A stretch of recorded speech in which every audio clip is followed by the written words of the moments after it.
Assalamualaikum warahmatullahi wabarakatuh. Kali ini kita akan membahas tentang multidisiplin ilmu sastra. Sebelum itu kita harus tahu dulu apa itu multidisiplin. Multidisiplin adalah cara pandang yang menggabungkan dua disiplin atau ilmu tertentu untuk menyelesaikan suatu masalah. Disiplin sastra, teori sastra yang ditemukan dari teori atau ilmu lain yang digunakan untuk menganalisis karya sastra. Dalam multidisiplin ini, kita akan membahas tentang sosiologi sastra dalam novel Berkisar Merah karya Ahmad Tohari. Sebelum itu, kita harus tahu dulu apa itu sosiologi sastra.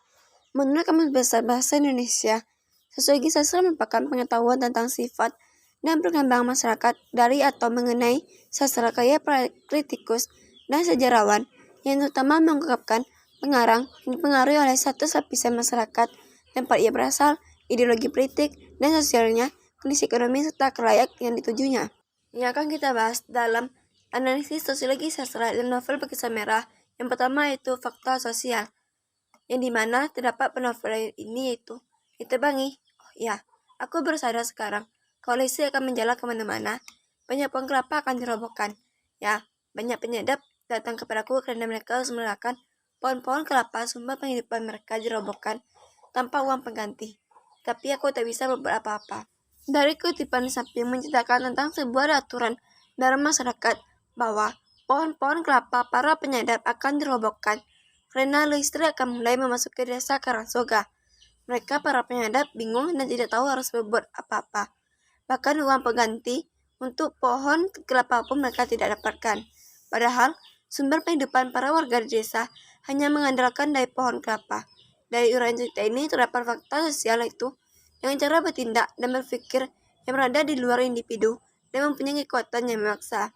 Yang kedua itu gejala sosial. Sejak kecil, Kanja tahu teman laki dan perempuan sering terpaksa meninggalkan kegembiraan main gasing atau kelereng karena harus membantu orang tua mencari kayu. Karena sebab yang sama, teman-teman bermain kanjat kebanyakan putus jalan sebelum tamat sekolah dasar. Dari kutipan di samping menceritakan bahwa pendidikan masyarakat dalam novel Berkisar Merah ini hanya sampai menginjak sekolah dasar. Permasalahan hidup membuat masyarakat desa harus merelakan anak-anak mereka tidak bersekolah demi membantu orang tua mencari nafkah. Kalaupun ada warga desa sampai bersekolah tinggi seperti Kanjat, bagi mereka itu hanya diperuntukkan kepada orang-orang yang kaya saja, sedangkan mereka tidak mungkin sebab untuk makan saja susah, apalagi untuk bersekolah tinggi. Padahal, pendidikan atau penting bagi kehidupan. Pendidikan merupakan masalah sosial dalam novel Berkisar Merah, dan termasuk dalam fakta sosial, sebab permasalahan yang terjadi itu menyeluruh dalam satu desa. Norma sosial yang terdapat pada novel Berkisar Merah itu, orang-orang perempuan mengurus dasar dan lasi, jenis pendek dasar yang basah dilepas dengan hati-hati. Ada yang memaksa dasar menjaga telur ayam mentah. Mereka lega setelah menemukan tubuh dasar nyaris tanpa cedera, kecuali beberapa luka goresan pada tangan dan punggung. Tetapi bau kencing terasa sangat menyengat. Lasi pun siuman setelah seorang perempuan meniup telinganya. Dari kutipan di atas, terdapat norma sosial yaitu gotong royong antar masyarakat. Kebiasaan yang dilakukan warga desa apabila ada yang terkena musibah adalah saling membantu, seperti yang terjadi pada Daksa ketika terjatuh dari pohon kelapa. Tetangga datang untuk menolong dan mengurus Daksa yang tengah kesakitan. Hukum sosial yang terdapat pada novel Berkisar Merah yaitu tentang Ayah Cimeng. Akhirnya harus masuk penjara selama 5 bulan karena kedapatan membawa cabang-cabang kayu pinus yang dipungut di tepi hutan untuk kayu bakar.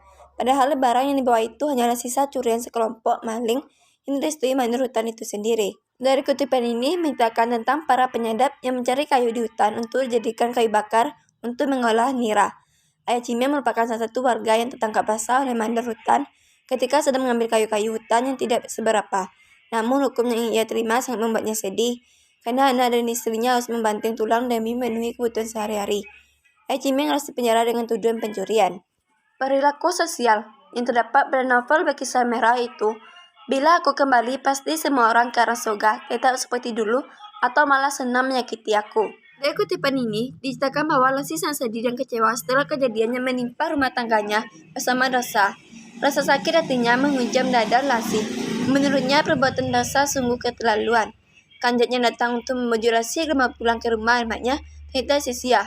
Lesti tidak ingin melihat Dasa maupun orang-orang di desa Karangsoga yang selalu menyakiti dan memandang dirinya hanya dengan sebelah mata.